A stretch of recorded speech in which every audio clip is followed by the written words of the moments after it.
So I wonder if you can see what I'm saying. If you can see what I'm saying, you're probably extrapolating. Meaning, you hear your own inner whisper, not even in your own voice, but you have an insight and you have a holistic perception of something new, not that stronger voice of your own voice, of the recordings in your head. When we have our own voice talking in our head, it makes our nervous system blind because those vibrations are going through our nervous system. Those are waves, and they're interfering with the waves that we would be perceiving, the waves of light. And those waves of light would be what speak through us. Light is transformed into sound through us.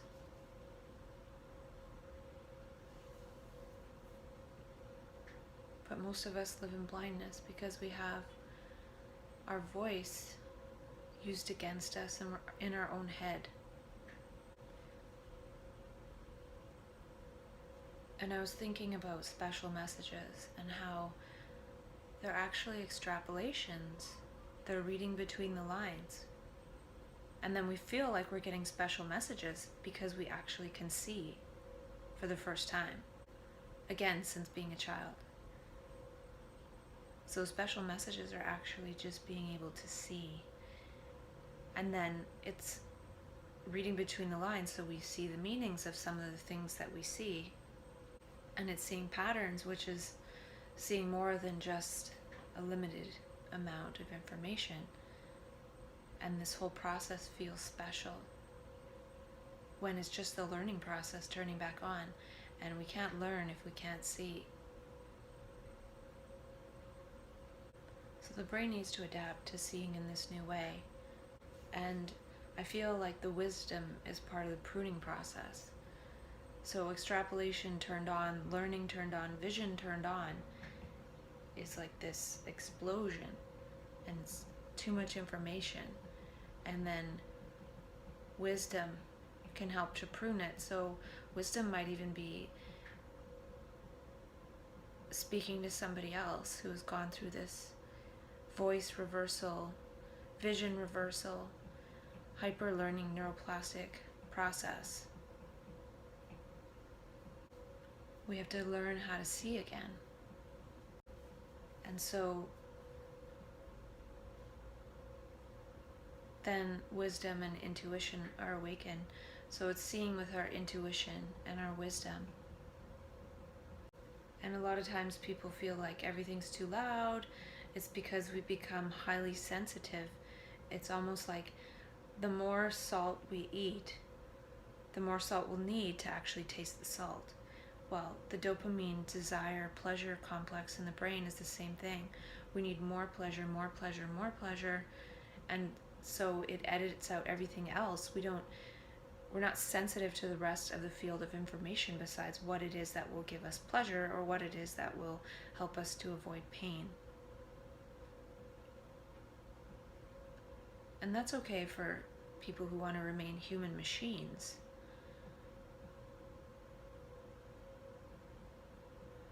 So when that process loses its hold on us, then other aspects of reality are turned back up in terms of volume. And it takes some time to adjust. The brain isn't permanently defective, it just needs some time to adjust. And the trouble is that it has trouble adjusting to some of the things that we should all have trouble adjusting to. Some of the things in society that need to be designed out of society. And that's part of the point of the whole process too.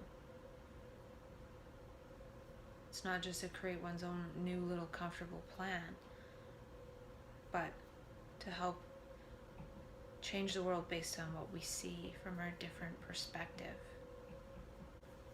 So it's not that the brain's defective, it's that it's working in a different way. It's actually working in a holistic way. The whole brain is trying to work again. And we've been using just a little portion of our brain. It's actually a very powerful state. And the thing is that if we don't know how to be aware of that, then we can be misinterpreted by society. Society doesn't usually treat people well who see things differently. Society is myopic, and map consciousness, trans consciousness, seeing something else, is utopic. Perception creates language, and language creates brain cells. If it's created in the brain, then it exists. And that's why everything that has been programmed into us exists in reality. But through this process of self-dialogue, I've created a lot of other context in my brain that seems to be pruning out any associations my brain cells might make to the brain cells being defective. Our brain cells have been told they're defective. And then if they believe that, they're going to follow suit. But through self-dialogue, I've created something different in my brain. And by having it different in my brain, I'm going to relate in a different way. So if language creates brain cells, we can grow our own brains with our own language. And it can be the language of wisdom, of perception in the moment. Something else is trying to communicate with us. Life, which is the moment now, is trying to communicate with us. And by being perceptive in the moment, we can give voice to that life instead of thought, which is old in our head. And this isn't about mental illness versus normality. This is about blindness versus seeing. As children, we're learning. And then we go to school and they educate us to be dependent on outside elements in order to learn, which stops us from learning. It gets us to memorize things. And when we memorize things, we're programmed. And through this process, it perpetuates everything downstream. Because then we're always grasping for things to be educated. To be educated is different than learning. We're so full of education that we don't have anything original of our own. And since we're not original of ourselves, how can we ever be satisfied? And we're so full of other people's information that maybe one day one little idea breaks through our mind and we're like, whoa, that's awesome. And then like, I'm going to form a business around this one idea because it was so great. And I'm not saying there's anything wrong with that. I'm just saying that if our brains were learning again, we would have good ideas constantly and we would just share them openly because we would know that we can't do them all ourselves. And our own ideas and insights would be just as plentiful as, say, money or something, or water. And they've even managed to sell us water, even though water is like one of the fundamental things in the world. What I'm trying to say is, by getting our brains to stop learning and thinking and seeing, we get one good idea, then we form a business, and then we devote our life to that one good idea. And by having a business and charging money for it, we alienate ourselves from other people, and then we're always trying to get people to want what we are trying to sell. Whereas if most of us had our brains activated and we're just learning and sharing, we would just co-create and collaborate something together based on that infinite sharing as it unfolds. We wouldn't be like, ooh, this is my idea. No, good ideas are just everywhere. They're everywhere, they're everywhen. Anyone can see them anywhere. So to think, oh, I gotta find a good idea and then claim it and patent it and all this it just shows our scarcity of who we are as human beings. It's not even about scarcity of money. There's scarcity of money because we're not sharing infinitely the real currency, which is perception, language, sharing, being connected through that sharing and through that process of seeing things together and thinking together. Not thinking, oh, this is my little thought idea, and then separating ourselves based on that. If we were connected to this infinite learning process, we wouldn't even think, this is my idea. It's the very process of the me and mine that blocks the ideas. And then one squeaks through, and then the me, my, claims it, and is like, oh, wow, this is great. I have a purpose. And, then that creates purpose, and that creates everything, like just from turning our brains off. And then if we do have an idea squeak through, the me actually turns off more ideas squeaking through by clinging on to that idea. If our brains were learning, it would be more like, I extrapolate this, I see this. Do you see that? And it's not a thing, it's a pattern, it's a process, it's a vision. And the other person, yeah, I see that. Was that something you want to work on together? Yeah. And then it unfolds like that. It's unfolding what we see. And that's what people do when they have ideas and inventions and things. But I'm thinking that we all have access to that. But since we're not in connection with this creative visualization process, it's seeing something and seeing the more, seeing the beyond of that. I think part of this whole mental illness and spectrum of consciousness differentiating, it's differentiating away from learning, because it seems like we're not allowed to learn the way the brain is designed to learn. And the brain's designed to learn a certain way, but is programmed into not learning through education. And then some brains manage to break out of that pattern because the pattern is false, it's not natural. So the brain cells sort of break the pattern. The brain cells themselves break the pattern because the brain is designed to grow. Just like if you put cement sidewalk right beside a big tree, the tree roots are going to break the sidewalk because the tree roots are designed to grow, and it's more powerful than any false stuff we can build. Even a dam over time, a river dam, will crack from the water poking at it. So the brain cells are always poking at the ego programmed barrier, and it's just a matter of time before they break. Sometimes it never breaks, but in a lot of people it breaks.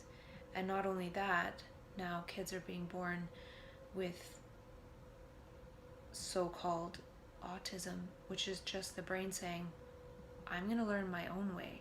I'm not going to learn the way that the brain cells don't want to be programmed. They're getting programmed by language turned against us. And then kids born with autism, they can't have that process happen. So the brain is working and living in a different order. And if we see any negative effects of that, it's only because those poor children have to bump up against the falseness of the structures that we've created. The brain is going to create something else. We're not allowed to see in that way. We're not allowed to learn in that way. We're not allowed to talk in that way. We're allowed to talk as our ego programs. That makes everyone comfortable.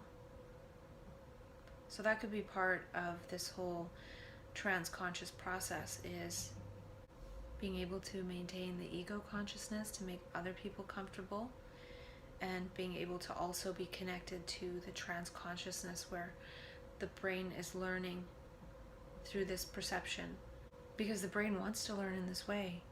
That's why a person who is diagnosed with bipolar always will have so-called relapse, because the brain is always going to keep trying to learn in this way.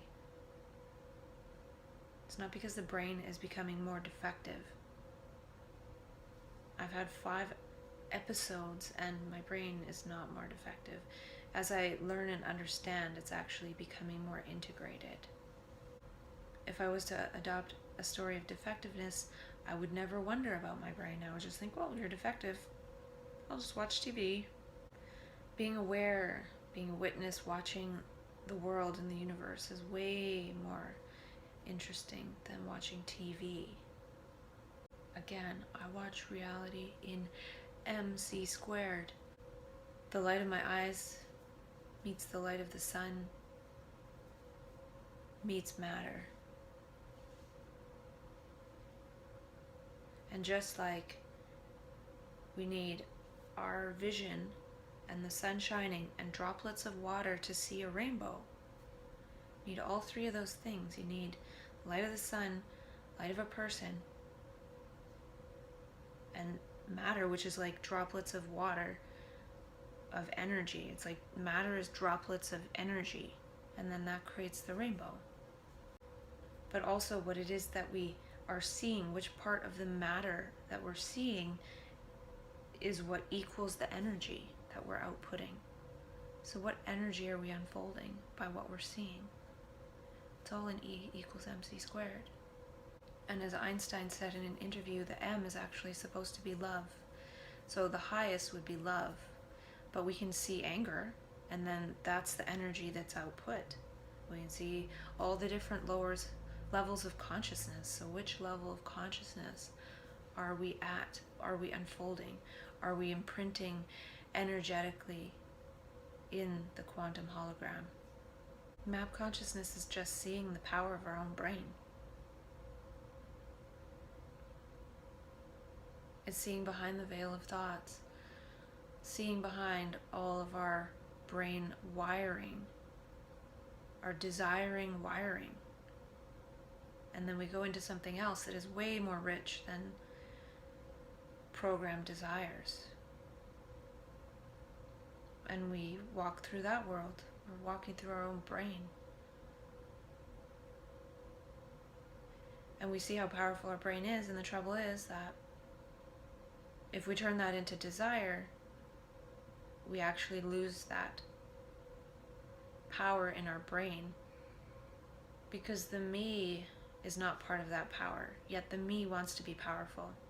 So when we get in connection with the power of our brain and we start thinking, well, I'm going to use this for me, then we fall flat on our face, because the me is the thing that impedes the power of the brain. So we have to be completely selfless. We have to be completely altruistic. We have to be trans-conscious altruists in order to unfold the power of our brain. And how do we do that without desire? How do we do that without motivation? How do we do that without all those elements that are the me, which are the things that get in the way?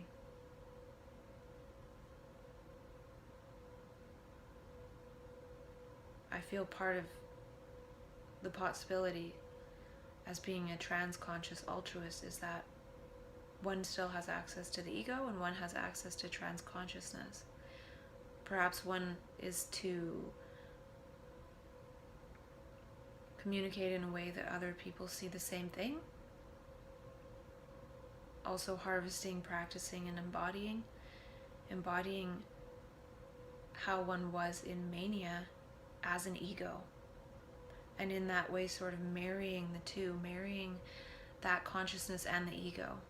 So can one be really egoic in the way that trans-consciousness would program us to be? Not program, but that's how we're actually designed. So can we be in alignment as our ego self with the design of how we are innately in our being?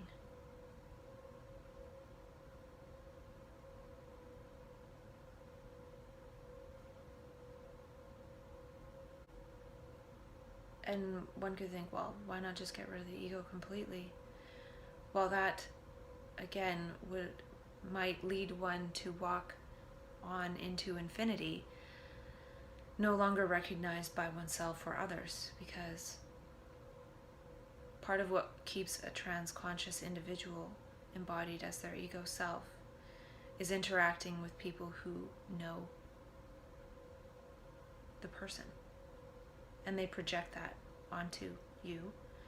So it's important to hang out with people who see the more, but also can help one maintain one's identity. And in a way, it's sort of a disguise, because there's this realization that one knows that one could easily forget who one is as an ego.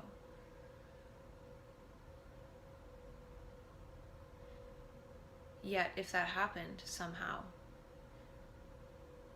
people who that person, that ego, who's no longer the ego, love, would come back and try and help the person remember who they are. And then be like, oh yeah, that's me, yeah, sure. So, I have no idea what I'm talking about here, but it's kind of a disguise. When one comes back from trance consciousness, we need to remain in disguise. And it's not disguise as some big hidden thing. It's more disguise. It's removing the guise. So we're trying to actually remove the guise of others by remaining in disguise ourselves, by remaining as our ego and not being like, I'm just Jesus. That's like of no value. People don't understand that. When you think about Jesus, he said, be as a child. He didn't say, talk about me all the time. He didn't say, walk around like I do and say these same kind of scriptures. He said, be as a child, which is be random, be synchronous, be silly, be ridiculous, be in the moment,